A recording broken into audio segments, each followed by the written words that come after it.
you'll always be my number one, even after we're married. Does that mean you like me more than her? Really?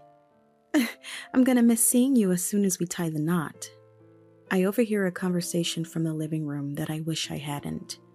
I couldn't believe the words coming from my fiancé, Milford. Hearing it with my own ears was shocking, even though I knew about it. It wasn't that I didn't believe it, but it turns out the stories from Milford's sister, Charlotte, were true. I had heard about his careless ways with women, but never imagined it would come to this right before our wedding. Charlotte and I exchange glances and quietly leave the house. Maybe it's better to have found out before the wedding. Thanks to Charlotte, a capable ally, things seemed to be moving smoothly. I thought our relationship was going well because I hadn't noticed anything. Or rather, I was pretending not to notice. So, like a puzzle missing a single piece, everything easily falls apart. Unwanted evidence of the two of them starts surfacing, one after another. I can't believe how easily I find proof of what Milford has been up to the point where I disgust myself. I'll never forgive Milford and his affair partner, Sania. With this vow in my heart, Charlotte and I start plotting to make them suffer. My name is Aretha. I'm 25 years old and work in the HR department of the administrative division at my company, known for being reserved among my colleagues. I'm not taciturn.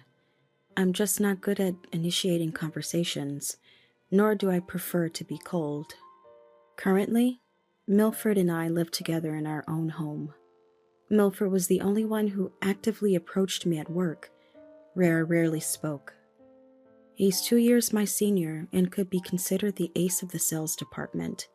He started talking to me soon after I joined the company as a new graduate, and he pursued me aggressively. Despite being in different departments, he often invited me to lunch or out for drinks. Milford is refreshingly handsome, and I heard rumors that many women from various departments were after him. So I indirectly refused unless we weren't alone. But Milford was persistent and sometimes a bit pushy about wanting to go out, just the two of us. At first, I wasn't even interested, but Milford, older yet with a puppy-like devotion, caught my interest, and I gradually became aware of him. Milford was always leading, a good talker and listener. I've seen him at work, looking serious and capable. Despite rejecting Milford's confessions several times, his relentless pursuit eventually led me to accept. And so, our relationship began.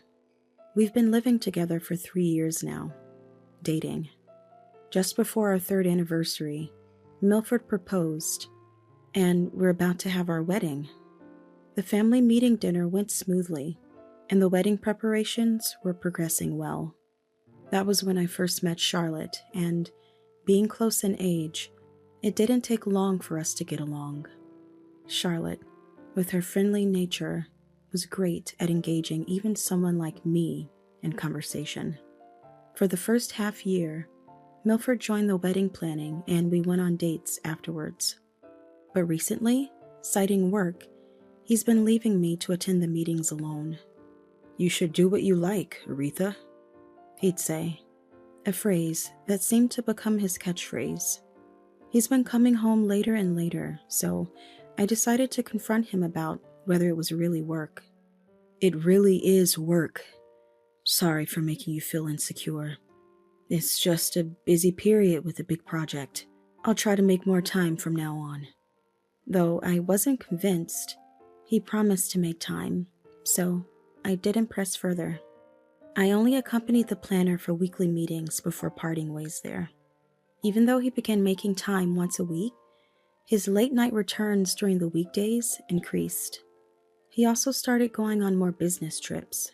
Being in the same company, I should understand if he's busy, but looking at the sales department as a whole, there wasn't much overtime or business trips. Without close friends at work, I felt alone and unsettled. I decided to reach out to Charlotte, the only person I could talk to freely like a friend. I contacted Charlotte and we arranged to meet at my house the following weekend. During those 3 days, Milford continued to come home late, leaving us only the mornings to talk. I couldn't even tell Milford about meeting Charlotte. Lately, our conversations were just, "Good morning," and "I'm off." This is all I remember. I couldn't wait up for Milford since I had work the next day, too. And inevitably, his business trips would fall over the weekend, leaving no chance for a proper conversation. Texts would be read, but not replied to, and phone calls answered only about once in 10 attempts. Even when he did answer the phone, it was quickly, "I'm with a client right now. I'm swamped at the moment," and then he'd hang up. Alone with my thoughts about Milford, Charlotte arrived at my house a bit earlier than we had planned. As we made small talk, I mentioned I had something I wanted to discuss, and Charlotte's expression turned serious. "What? Milford has?" After I told her everything, Charlotte looked shocked. But then she began looking remorseful. "Actually, Aretha, I've been debating whether to tell you. On the days Milford says he's on business trips, I thought I saw him at the shopping mall at night. I wanted to think it was just my imagination and couldn't bring myself to tell you. I'm really sorry." Hearing Charlotte's words, I could feel my heartbeat quicken. It must have been hard for her to say. When I quietly took Charlotte's hand, she began to cry and continued. "When I confronted Milford, he threatened me, saying, 'If you don't tell Aretha, she won't find out. You don't want to make her unhappy, right? And with the wedding coming up, seeing how happy you looked, I just couldn't bring myself to say it. I'm sorry. Really sorry. Charlotte, it's not your fault. It's okay. I'm sorry you had to go through this alone. Being threatened must have been hard. Thank you for telling me, even so." Charlotte began to cry as if she was letting out everything she had been holding back. I also heard that Milford had always been careless with women. Despite feeling bad for Charlotte, I couldn't fully believe that the kind Milford I knew could cheat. Deciding I needed to be sure, I told Charlotte I would hire a detective agency. "That might be best," she agreed. Charlotte wanted to hear the detective agency's findings together, so we agreed to share the information once it arrived and then parted ways. Waiting for the detective agency's results, I was restless and anxious. Then, one day after work, "Can you and Milford come to the family home this weekend? There's something about the wedding we need to discuss." I received a text from my mom. My family home is far away, so a visit would mean staying overnight. When I texted Milford about going to my family home together for the weekend, "Sorry, doesn't look like I can get away from work," he replied fairly quickly. I informed my mom it would just be me coming, and I told Milford I'd be staying overnight. However, as usual, there was no reply to that text. On the weekend, claiming he had to work, Milford left early. As I was getting ready to leave after breakfast, my mom called. "Aretha? Sorry, but Dad caught the flu. We just got back from the hospital, and since Milford said he has to work, maybe we can reschedule?" "Okay, understood. Tell Dad to rest up. Take care of yourself, Mom." After hanging up, my plans were suddenly canceled, leaving me wondering what to do next when I got a call from the detective agency. The investigation was complete, and they asked me to come to their office. I contacted Charlotte to see if she could meet right away, and since she could, we both headed to the agency together. The results of the investigation left us stunned. The other woman was a new employee named Sania, from the same department and division as me. She was notably attractive, and I remembered her name and face because she stood out. Even though I knew Accepting the reality was tough, and I fought hard to keep from crying. After thanking the agency, Charlotte and I decided to go back to my place to talk it over. When we got home, I saw Milford's shoes and an unfamiliar pair of black pumps next to them. We quietly closed the door to avoid making noise and tiptoed down the hallway leading to the living room. You'll always be my number one, even after we're married. Does that mean you like me more than her? Really? I'm gonna miss seeing you as soon as we tie the knot. Sania, that ice-cold boss of yours is your fiancé, right? But you like me more, huh? Hearing this unwanted conversation from the living room was unbelievable. I couldn't believe Milford's words. Hearing it for myself was a shock, even though I was aware. It wasn't that I didn't believe it, but it seems Charlotte's stories were true. I had heard about his careless ways with women, but never imagined it would come to this right before our wedding. Charlotte and I exchanged looks and quietly left the house. We went to a nearby cafe, and for some reason, I felt a laugh welling up. Charlotte looked at me with concern. "Charlotte, I need your help with something." "I thought so. Count on me for anything, Aretha." So we started plotting our revenge. From that day, I stopped initiating conversations with Milford. Seemingly sensing something, Milford began to approach me more. By this time, there was less than a month left until the wedding. Even as Milford started initiating conversations, my cool responses made him stop going on business trips and start coming home earlier. Charlotte must have been late, huh? Welcome back. My boss said we could leave on time since the wedding is coming up. Finally, we can relax. When I got home, Milford would start making excuses without being asked. I simply replied, "That's good for you." We had never fought during our relationship, but this was the first time Milford raised his voice. What's with that attitude? It's really irritating. Did I do something to you? Why are you so cold all of a sudden? Is this some kind of revenge for coming home late before? Not really. It's nothing like that. It sucks to finally be able to come home early and then have to deal with this at home. I'm going out to a bar with friends tonight. Saying that, he prepared something in his room and left, making noise with his footsteps. I figured he was probably going to meet her. Since Milford's bedroom door was left open, I decided to check inside while closing it. Noticing the closet door was also open, I saw that his suits were missing, suggesting he might not come back tonight. This meant I could proceed with the next steps of my plan. I called my parents to inform them about Milford's affair and my plans for revenge. Though shocked by the sudden news, "Go all out if you're going to do it," they said.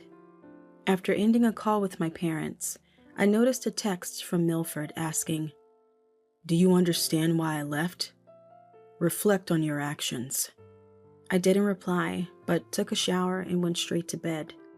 Somehow, I wasn't feeling sad or angry anymore, just looking forward to seeing if our revenge would be successful. Charlotte was probably telling my in-laws about Milford's actions by now. I had given her copies of the evidence photos from the detective agency, so they would believe her. It was uncertain if they would join our plan. Even if they tried to stop us, I was determined to proceed. The next day, Milford came home, slammed his bag on the table without a greeting, and burst out, "Aretha, enough is enough. What's your problem? If you don't speak up, how am I supposed to know?" "What? Welcome home." "Are you joking? Can't you be more charming? More like her?" Milford stopped mid-sentence, realizing what he had said. Was this an admission of guilt? As I silently stared at him, Milford awkwardly said, "Anyway, you're pretty and competent. What you lack is charm. Forget it. I'm going to take a shower." Milford hurried off to the shower. During this time, I went to my room and texted Charlotte about the conversation. Charlotte responded, "What is that?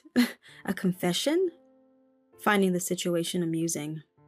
Then, on the eve of the wedding, my parents were staying at my house, and Milford said he would stay at his parents' house, already absent from our home. So, I had my parents help me pack up.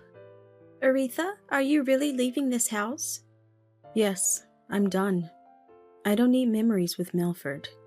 My parents agreed with my decision, packed the car, and arranged for a courier to pick up the rest later. The next morning, I woke up early, perfectly applied my makeup, and was fully prepared. Milford started calling persistently. Ignoring all his calls, I saw texts from him. "Where are you? What are you thinking?" I ignored these as well. After that, I received a call from Charlotte, who was at the venue. Once I answered, Charlotte asked the venue staff to project her phone screen for everyone to see. Switching to video call, I took a deep breath and began speaking to the attendees through my phone. "Ladies and gentlemen, thank you so much for being here today on our behalf. However, I must inform you that I cannot marry Milford. Charlotte, Milford's sister, will explain the details." After I said this, Charlotte took the microphone and directed everyone's attention to another screen showing photos of Milford's infidelity. The room buzzed with murmurs, but Charlotte methodically explained each photo. With only Milford and Sania, who had boldly taken a seat in the venue, turning pale at their disgraceful images being displayed, Sania suddenly stood up in front of the screen. "Don't look! It's a misunderstanding! Someone delete this!" she yelled. Milford tried to take the microphone from Charlotte, joking that it was just a wedding prank, but no one believed him. The company's executives started to murmur, "What's going on here?" while friends commented, "This is bad," some even finding amusement in the situation. Then, father-in-law John, in anger, took the microphone and addressed the crowd. "Ladies and gentlemen, we deeply apologize for today's inconvenience. Our son has caused you trouble. We will return your wedding gifts as you leave, but please enjoy the meal. Thank you very much for coming. We will take our leave now." With that, he grabbed Milford by the scruff and exited. Sania, being engaged to Mr. Truss, sensed trouble brewing and had already started arguing. "It's not true. That photo is fake. I would never do that. Believe me." But Mr. Truss ignored her desperate pleas and walked away without looking back, leaving Sania crying and the guests disillusioned. Charlotte and I apologized to the venue staff and the attendees before ending the call. Immediately after the call, I quickly took the rest of my belongings and left the house. I had informed Charlotte that Milford's belongings were stored in a rental warehouse, assuming he would retrieve them someday. "Goodbye, Milford," I said as I left our shared memories behind. After moving out, I went to his parents' house with my parents and a lawyer to discuss things with Milford. We knew he would be there because I had asked Charlotte to ensure he couldn't escape after the wedding. Upon arrival, Milford began loudly blaming me. "Aretha, everything is ruined because of you. The company put me on house arrest and they said they'd decide my punishment later. What about my life now?" John restrained Milford, and we were led into the living room to begin our discussion. The lawyer started explaining from the beginning, and when the topic of breaking off the engagement came up, Milford seemed surprisingly shocked. "What? Wait, why? We're not getting married?" Hearing Milford's words, we were all taken aback. It seemed everyone was thinking, how could he still believe marriage was possible under these circumstances? Obviously, what are you talking about? "Let's continue. Our demands include a $50K cancellation fee for the wedding, $20K in compensation, and an even split of the assets. If these terms are refused, we'll immediately proceed to court." Milford started to say something, but John stopped him. John spoke on Milford's behalf. "Aretha, I'm sorry for the trouble my son has caused. Whatever he says will go along with your demands. We'll make sure he pays for everything." With John's sincere apology, I decided to leave without saying anything more. Thinking it was all surprisingly straightforward, I returned home, only to find myself the center of attention at work the next day. However, no one approached me, allowing me to go about my work as usual. As I was about to leave at the end of the day, I was approached by an angry Sania at the entrance. "It's your fault. You had to meddle. I was about to marry a wealthy man and have a handsome lover living a happy life. I'll never forgive you." Just as she lunged at me, Mr. Truss arrived in time to hold her back. "This isn't Aretha's fault. I had my suspicions from the start. Your reckless spending was too much to ignore. Even without this incident, I would have called off the engagement." Sania broke down crying and was taken away by the police called by Mr. Truss for attempting to harm me, receiving a stern warning. After thanking Mr. Truss the next day and hoping for a return to normalcy, I mistakenly answered a call from Milford. "Finally got through. Aretha, can't we start over?" "What are you talking about? It's impossible." "Then, since I'm paying compensation, I can live in our home, right?" I was baffled by Milford's logic. The home we lived in was a gift from my parents for our engagement, in my name. I sold that house. "What? How could you do that on your own? Isn't the house communal property? What about the sale money? Does that reduce the compensation?" "First off, that house was bought by my parents in my name. It's not communal property. Talking to you is giving me a headache. Don't call me again. Goodbye." I hung up without letting Milford say more and immediately blocked his number, later telling Charlotte about the call and planning to meet up. Today was the day to meet Charlotte. Over tea, she updated me on Milford's situation. The total compensation and cancellation fees he owed amounted to $70K. He had been transferred and had his salary cut by the company after the compensation claim was confirmed, but he quit in frustration after being reprimanded daily, having never worked in any capacity other than sales. Milford had planned to take refuge and live at his in-laws, but John ousted him, Charlotte explained. Concerned that Milford might default on his compensation payments, John arranged for him to work and live at a factory owned by an acquaintance. This factory, located far from the city and out of cell phone reach, would ensure Milford couldn't bother me anymore, Charlotte said with a laugh. Curious, I also inquired about Sania's whereabouts. According to Charlotte, Sania faced a $30K compensation claim from her former fiancé. With her looks and charm, that amount should have been manageable. However, Sania's prejudices against certain jobs left her unable to repay her debts and struggling to make ends meet. Eventually, she found temporary work but was fired due to incompetence, relying on part-time jobs to survive and becoming obsessed with nightclubs. Her debts increasing, Sania could no longer afford her nightclub expenses and was last seen being escorted away by intimidating figures, her current whereabouts unknown, Charlotte noted. When I asked how Charlotte knew so much, she revealed a surprising connection. She and Sania were classmates in middle and high school. Sania was infamous for stealing others' boyfriends, a reputation that made Charlotte wary of her from the start. This incident, it seems, settled any unresolved feelings Charlotte had towards Sania. At work, I faced no condemnation. In fact, the incident made me more approachable, leading to new friendships and lunch companions.